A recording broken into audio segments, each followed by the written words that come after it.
Alright guys, welcome back to the YouTube channel. Today we're going to talk about common gym mistakes I see people make when they're training shoulders. Now shoulders, they're a very important muscle group. I'd argue one of the most important muscle groups you need to train if you want to look better in a t-shirt. Yeah, you can train your back, you can train your abs, you can train your chest, but the shoulders are the first things that you see. So it's important that you get your training right. So let's go through the top 5 mistakes that people make when it comes to training shoulders. The first mistake I see is when lads are doing dumbbell shoulder presses, is they'll have the bench too far back here, where it's more of like an incline dumbbell press, so it's hitting too much chest, or too upright. Now, a lot of people will argue with me on this. I mean, an upright position is completely fine. But if you're doing a barbell overhead press as well, which you should be doing if you're trying to build your shoulders, then there's no need to be in such an upright position with the bench. So we can take the bench back 1. Let's show you the difference.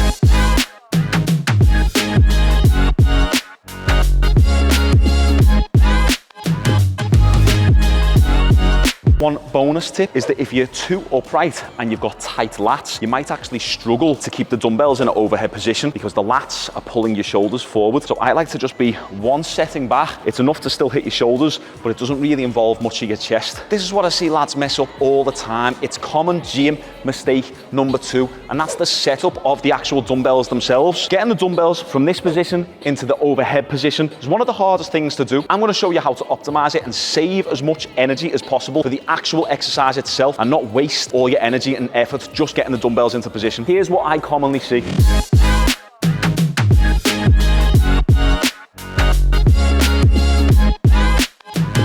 If you're relying on swinging the weight up to your shoulders, then you're going to be limited in how much you can actually lift. When you get to 30 kilograms, 35, 40 kilogram dumbbells, you're not going to be able to swing them up. You're going to end up pulling a bicep. Here's the best way to set up the dumbbell. You start off with the dumbbells beside you and you're going to deadlift them up and then take a seat. Now, once we're here, we're going to use our knees to kick the dumbbells up to the shoulders. We're not going to try and rely on our upper body strength. We're going to save as much energy as possible and use the knees. So we go here and here, and now we're in position. You can also go both knees at the same time if you're super advanced like me. Here, like that. But for the time being, I'd recommend just 1 knee at a time. 1, 2, lie back and press. If you also need a friend to pass a dumbbell up to you for the first rep, the dumbbell's too heavy for you. Lift it up yourself, don't be cheating. Third mistake I commonly see is the depth of reps. Go right down to your shoulders. What are you doing these half reps for? Just because you're seeing some juiced up bodybuilder do it and he's got better delts than me? Doesn't matter. I am right, not him. Kick them up. Oh, come all the way down, okay? All the way up, all the way down, all the way up. Not this.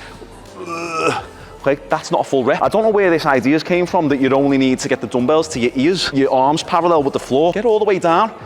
Don't be a lazy ass. Shoulder training mistake number 4, similar to the floppy bench press video that we done the other week, is people arching the back too much. Is as they start struggling more, their ass comes to the front of the seat, they get a big arch in the lower back, and once again, they're all over the place. The feet aren't planted on the floor. What that is, that's your body trying to compensate and find a way to get the weight up as easy as possible. Keep your ass in the back of the seat, keep your back almost flat on the bench. You want to have a little bit of an arch, but stop sliding on the seat like this.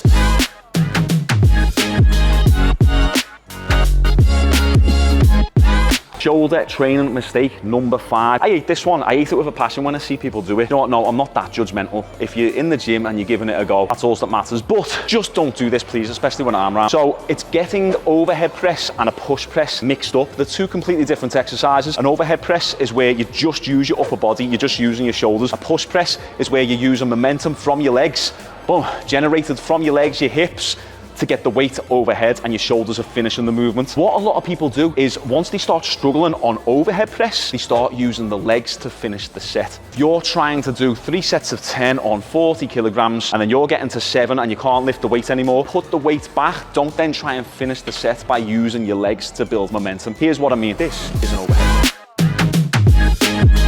Now what you'll see is when people start struggling with the last few reps is they'll start using the legs. They'll be like, oh, 9, 8, and then they, 9, 10, 10 now, was 10 that. It wasn't 10, it was 8 with 2 push presses on the end. Overhead press, and then push press, different exercise. That is the video, guys. Hope you found that helpful. Get good at your shoulder training. Everyone hates shoulders because they're like the weakest muscle, because they're small. The smaller muscles are always going to be the weaker muscles. So people don't want to train what they're not good at. I remember I'd go to the gym with my dad. He'd take me to the bodybuilding gym. He'd get us to do about 40 sets of shoulders. I absolutely hated it. It put me in good stead because I got used to training shoulders intensely. And if you look at some of my before pictures, you'll see I had no shoulders. My frame was like this. I've managed to build up a decent foundation just by falling in love with training shoulders and getting strong on overhead presses and dumbbell presses. So make sure you do the same. If you want any extra advice or help, or you want me to help you personally, one-on-one, online, check out my 12-week online coaching program down below in the description. Lads right now are getting insane results. We focus on keeping it natural, no steroids. The result that we want here is a natural, athletic, aesthetic physique. We don't want to be bulky. We don't want to be on the gear, not being able to wipe our ass. So check that out down below. We've got workout programs there. My Physique Academy 2.0 is down there. Make sure you subscribe and let me know what you want to see next. I'll see you on the next one.